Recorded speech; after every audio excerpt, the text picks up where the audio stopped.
Hello, I want to welcome you to Mrs. Zimmerman's kindergarten class. I am so excited that you're coming to join me for school this year. I want to tell you right ahead, we have spent weeks preparing for you to come. We're thinking about so many things to get us ready for school, and it's such an exciting time. This is the most special kindergarten class I'll ever teach, and I'm excited for this school year. Some of you know, I know, and some of you I haven't met yet, but I hope to meet you soon. I want to tell you a few things that you can expect from kindergarten, and having it in a video like this is nice because you can always go back and watch the video and try to catch anything you haven't missed. At the end of the video, I'll talk about contact information. I've already contacted all of you. So if there's something that you need to know, you know you're welcome to contact me and let me know. So let's get started. The first thing we want to talk about is school supplies, because that's the most important thing on everybody's mind right now. Do I have what I need?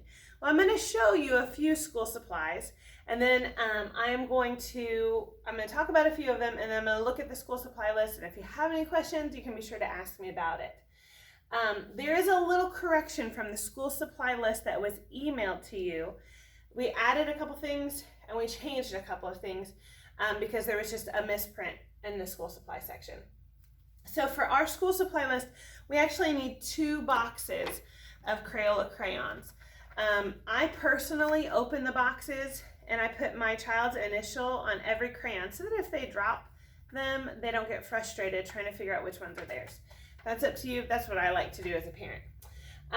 The school supply list says 2 boxes of markers and 1 box of crayons, but we actually need 1 box of markers and 2 boxes of crayons, because halfway through the school year, we need a restart with crayons. So also, there's a couple of things that are not on the school supply list, and I'll show you that in a minute. We want to add a pair of earbuds or also earphones. I've mentioned to some of you. The office has tablets that we use from time to time, and so they're going to need earbuds if they're doing personal work on the tablet, reading a book, or doing a game that has music. We'll want to have those earbuds or headphones on. So I noticed when I put earbuds on my child that they were kind of too big for someone's mowing outside. You hear that? That's funny, isn't it? They're kind of too big for my kids' ears, and so headphones would be better. And you can send either one, it's fine. So another thing on the school supply list, and we'll talk about this more in just a second, is this it says plastic type stackable crayon box. That means this, and I actually have some of his crayons in there. That means this, they sell this at Walmart, and it fits a box of 24 crayons perfectly. A lot less frustrating for the kids to have something like this. If you want to search it at walmart.com, if you haven't gotten them yet, you can search Super Stacker Crayon Box, and it'll bring up this for you. You're going to open all of the packages, the scissor, the glue, the erasers, anything that's pre-packaged, and make sure you write their name on it. You want to write their name on everything. Let me just take a look real quick at this list. At the top we have Bible. I had a couple of questions about this. I got this Bible from the Dollar Tree. So literally only $1. And it's King James Version. It has everything that an expensive Bible would have in it, but since they're so little, sometimes it's better to have something that you didn't spend a lot of money on. It's exactly what they need. So if you haven't gotten a Bible yet, head on over to the Dollar Tree and that will help you out. Pencils, yellow pencils, a great brand is Ticonderoga, because sometimes you sharpen those pencils and they just break, and then we end up having to ask for more pencils. Pencil grips. I personally like the triangular ones. That means that it looks like a triangle that slides onto the pencil, but when the kids hold the pencil, it helps their little hands that aren't used to writing, and they learn the proper pencil grip. It looks like this. I got these on Amazon. Some people they're like a roundish, it kind of looks like a glob of Play-Doh, and the fingers fit in there. That's fine too. What we don't really need is just the round squishy ones. Those keep the kids' hands from hurting, but they don't help them with their actual pencil grip like this, which keeps their hands from feeling so tired. We don't want them to feel so tired, so we get a good pencil grip. If you have questions about that, let me know. This is what I prefer, but any type of pencil grip would be fine. A pink eraser, or sometimes they sell a white eraser. I don't like the pencil top erasers. Those are hard for little kids to manage. This is just a long white eraser, or the pink one, just one that helps them when their eraser starts going away. The crayons I discussed, and the markers, 2 large glue sticks, and when I put names on my kids' glue sticks, I always put the name on the side and on the top, because when they pull that lid off and it rolls away and they can't find it, it's a lot easier whenever they have their name on top. So that's another idea. Scissors, get a good pair of safety scissors. A plastic pencil box or case. This is your standard pencil box, but you can, if there's some other decorative one that you like, it's got to be something that can fit into their desk, something small. A box of tissues, it's pretty easy. A container of Wet Ones wipes. You can get the actual like red container that says Wet Ones on it, or baby wipes is fine with me. So this is just a standard, $2 refill from Walmart. 3-prong 2-pocket plastic folders. That's a lot of words to describe these. 3-prong, and I added one from the school supply list because with the way that we're trying to keep the kids from handling each other's things, including their papers, I like for them to be able to have a folder in their desk with their papers so that we don't have to do quite as much passing around. So that's why there's a change from the school supply list. They'll keep one in their desk, one is for their portfolio at the end of the year, and one is for regular communication to go home. Any color. These are the ones that my children like. You can choose any color. The plastic ones hold up much better. Sometimes you get the paper ones and you have to end up buying another one before the end of the year is over because they rip easily. Plastic ones might even last you to the next year and the next year after that. Let's see here. Earbuds I talked about, or headphones. They just need to be compact enough that they can fit in kind of a tight space like a cubby. One small expo marker that wasn't put on the school supply list, but we have at times. They'll need to draw just on a small tablet, dry erase tablet. We don't need an eraser, just the marker. Also, a standard size backpack. I know they're little guys and little gals, but they still need a big backpack to make sure that they can carry all the things. You don't want to have any, I believe the handbook talks about the type of print that's on it, and you can see the handbook online. If you have questions about what's on your child's backpack, just let me know. Paw Patrol, some of the girls like princesses, or so many things out there. I think there are things that can be questionable, so if you have a question, you can let me know. They don't need to have writing on them or sayings, so if you have a question about that, just let me know. Also, a small sleeping bag. This would be an example of a small sleeping bag. Child-size sleeping bag. Some of the sleeping bags are kind of like a mat, and they have a pillow attached to them. That's fine with me. You can also, it's not on here, but you can send, we'll go to that later. We can send a pillow too. It needs to be small enough, and I'll show you the cubby box that's going to go in. This is our small pillow. It needs to be small enough to fit in this 12-inch cubby container. That's where they're going to keep their sleep stuff. And if it's a little too big for that, I'll just leave it in their backpack. So you're welcome to send a pillow so they're nice and comfortable. They'll want to have, if the sleeping bag isn't enough, they could have a small blanket. But don't send, we're not sending toys from home at all this year. So no sleeping friends. No, don't bring your most special blanket from when you're a baby, because that's too special. It needs to stay home. So with your school supplies, make sure names are on everything. Please pre-open the packages that need to be opened, like scissors and glue. That'll help us out. Okay, let's take a look, and then write their name on everything. I think we covered that. There's a school box. Homework. You say, homework kindergarten. It's not scary, I promise.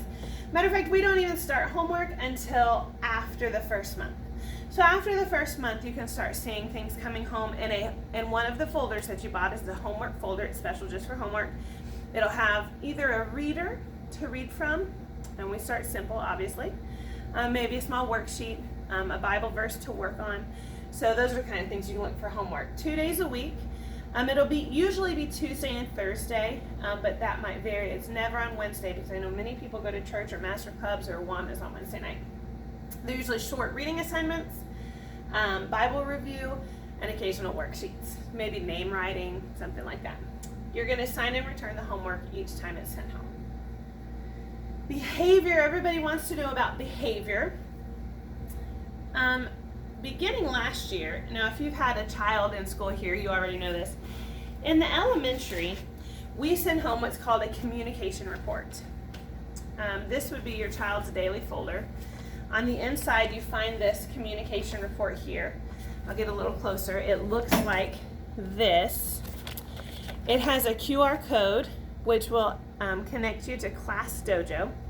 If you haven't been in our school or don't have older siblings in elementary, this will be new for you, but you may have been familiar with it from other preschools. A lot of schools do this. Down here is a section. Every night you're going to initial that you have reviewed your child's behavior, which you can find on Class Dojo. I'll show you in a minute. So every night you're going to write your initials and just return it. The Christ-like characteristics come from the Bible. We talk about characteristics like obedience, kindness, self-control, a servant's heart, being attentive when someone's speaking to you, cooperation, working together, honesty, and responsibility. And we have a Bible verse to go with every one of them, which they'll begin learning beginning the first week of school. So as you see these, we're trying to reinforce the same kind of things that you are wanting at home. So classroom discipline is handled through Class Dojo. It's an app. You want to download it on your phone. You can also do it through a desktop, but in order to use the QR codes and things and get notifications, you'll want the app on your phone. So it's called Class Dojo. And what happens when I see,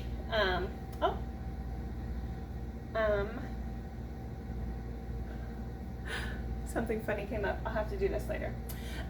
This has, every student has their name, and they have a little monster to go with their name, cute little monster to go with their name. So I have Brody, Camilla, Danny, Dylan, Gracie, Grayson, Houston, Izzy, Jace, Johnny, Tegan, and Tony. And so when I see that Miss Gracie is being obedient in line, I can tap her name, and all of those Christ-like characteristics are listed here. So when I see that she's being having self-control in line, I tap this. Actually, she taps it, and she gets a point for self-control. So at the end of the day, when you go to look at your Class Dojo on your child's worksheet, it will show how many points they've gotten. Now let's imagine that there's a young man. I'll use young man Jace for example. He's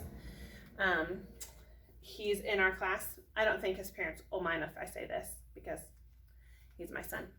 Jace is having trouble obeying in the bathroom, and so I have to correct him. And when I do, I say, Jace, I don't think you're being very obedient. I'm going to, oops, I did the wrong thing. Let me try that again. I say, Jace, I don't think you're being very obedient. And Miss Zimmerman goes to needs work, and I'm going to click this one. Now, you heard that sound. I turn that sound off for the students. I don't like them to hear that sound, but that takes away a point. So at the end of the day, you can see how many positive things they've had and how many times they needed some redirection. You can see both. So for Miss Zimmerman, when I get to 50, they get to pick out of the treasure box. You can have your own system of rewards at home, and I strongly encourage that. If you get to a certain amount of dojo points at home, then maybe you want to reward them with a trip to Dairy Queen or something like that. Strongly encourage that because we want to reward the positive as well as deal with the negative. The communication report stays in the child's folder, and you're going to sign it each night. And of course, you want to make your own system of rewards at home. Tests, we won't have any tests until after the first quarter. So after the first quarter, your child will begin to have a test in math and a test in phonics, which is the study of reading. And then beginning in the third quarter, they will get a reading grade. Your child's report card looks a little bit different than all of the other elementary report cards, but we'll deal with that at the end of the 9 weeks. They're easy to read. Tests are given once a week, and they're sent home weekly for you to review with your child. The best way to prepare for a test is to just go over your child's daily papers, and then you'll be able to prepare. Okay, we're talking about meal times. We have a mid-morning snack at around 10, and then lunch is at 11:45. You can bring a lunchbox or purchase lunch in the cafeteria. For the snack, they'll need to have some kind of snack. So even if you're not getting a cafeteria lunch, you may want to send in some type of nutritious snack, a cereal bar, or even if you want them to have a bag of chips or a granola bar or something like that. Meals are $5. So if they're buying the actual hot lunch in the cafeteria, it's $5, which you can pay through the business office. Also, there's no microwave to heat up food. So whatever you send in your child's lunchbox will have to be eaten cold. So maybe peanut butter and jelly or some other type of sandwich, Lunchables, pepperoni crackers, that kind of thing. Okay, drop off. In the morning, early care is provided in the cafeteria from 6:30 to 7:30 in the morning, and that's provided to you at a cost, which is taken care of through the business office. When they come in, after they have come in at that time, then they're billed in the morning. The classroom opens at 7:30, so you can drop off your child anytime after 7:30 and they'll come to the classroom. And school actually begins at 8 o'clock, so as soon as the bell rings at 8 o'clock, we get started with our day. You're welcome to walk your child to the classroom on the first day of school. After that, we like them to walk to the classroom on their own. If you come on the first day of school, we will need you to wear a mask, just for the safety of you and also for the other children. At dismissal, it begins at 3 o'clock and ends at 3:20. If you come at 3 o'clock, there's kind of a long line. Some people choose to come before that time and wait until dismissal begins. If you waited until 3:15, the line is not nearly as long. Most of them are gone. You can usually zip in, zip out. And it ends at 3:20, as long as there's no more cars in the car line. And at 3:20, children are dismissed to go to late stay. So if you aren't able to make it here by 3:20, they'll go to late stay with the other children that are regularly scheduled for late stay. For dismissal, you're going to pull into the third driveway. So in our parking lot, as soon as you pull down Academy Drive, there's one driveway, two driveway, then you go a little bit, and then there's another driveway. You pull into that one and just follow the flow of traffic, and you'll be directed to where your child's pickup point is. Volunteers, we need a little bit of help around here. So parent volunteers are needed throughout the school day. Right now, the cafeteria is really in need of volunteers for serving lunch at lunchtime, and they have special incentives for people that help serve in the cafeteria. So you may want to think about doing that one day a week if you're able. Also, we need volunteers for the morning to do temperature checks where the students come into school, because they're going to have their temperature checked every day. And that's just a matter of standing at the front door, greeting, being friendly, and also just getting them with the temperature gun on their forehead. Also, we need some volunteers to help wipe down surfaces, particularly in the cafeteria after meal times. Also, occasionally on the playground after students come and go, because the playgrounds are being disinfected after every use.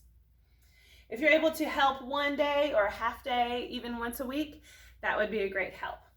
Other things quickly I want to tell you about. We do have a chapel time, but in kindergarten we don't wear a chapel uniform. The older elementary do, but in kindergarten they just wear a regular uniform every day of the week. We will have a nap, and as I talked about, the child-sized sleeping bag and a small pillow. If it doesn't fit in the box, then they can just keep it in their backpack. Field trips, we do have 2 field trips planned. We'll begin planning field trips after October, depending on the current environment. We're hoping to make those trips. One, we go to the Bottom View Farms and also to the Discovery Center. And of course, we'll send more info on that at that time. Other things to talk about, we'll need you to send a water bottle for your child every day, because we are not using the water fountains. We're limiting the water fountains. They'll have bottle fillers where you can fill a bottle if it needs to be refilled. But we're not using, having a drink time like we normally do. We'll schedule those drink times for in the classroom and after recess from your own water bottle. Now, I know you know that will really cut down on the spread of germs. That'll keep everybody safe. If you could send it in pre-filled in the morning, and only water, no lemonade or fillers or anything like that. Water, you can buy a reusable water bottle, or you can buy a plastic disposable water. That's up to you. Also, if you can find one, if you will send in an old oversized t-shirt for paintings. I plan to do a lot of painting this year. So if you have something from your old softball or baseball days, or something from when you used to work at Rocky Rococo's pizza place and you don't really use it anymore, you can send that in. Oversized, not a child size t-shirt, oversized, so it will cover their uniform. We don't want their uniform to get messed up. Birthdays, if your child has a birthday and you want to send in cupcakes, that'd be fine. But again, due to health reasons, we ask that you only send in cupcakes that are store-bought, so they're already in the container and the container is unopened. I think you understand, for health reasons, we just want to make sure that everything that comes and is distributed is safe for all of the children. Also, for lunches, we at this time are not allowing parents to come in for lunch, but that may change in the future. So if you have any questions about that, you can see me. All right. If you have any questions, you can contact me.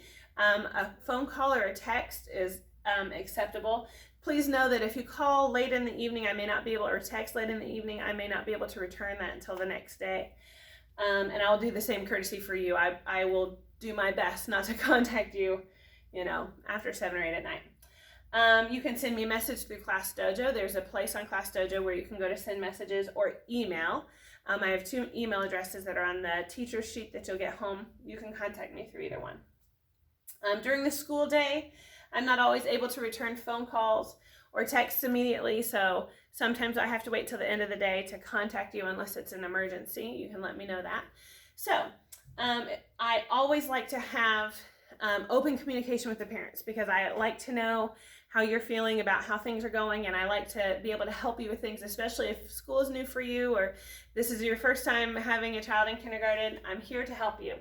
If you have any serious concerns, I would love to schedule a meeting and give you my undivided attention, because I want to be able to hear everything you have to say, and I want to be able to help you in the best way possible. I'm so excited about this school year, and I can't wait to meet you.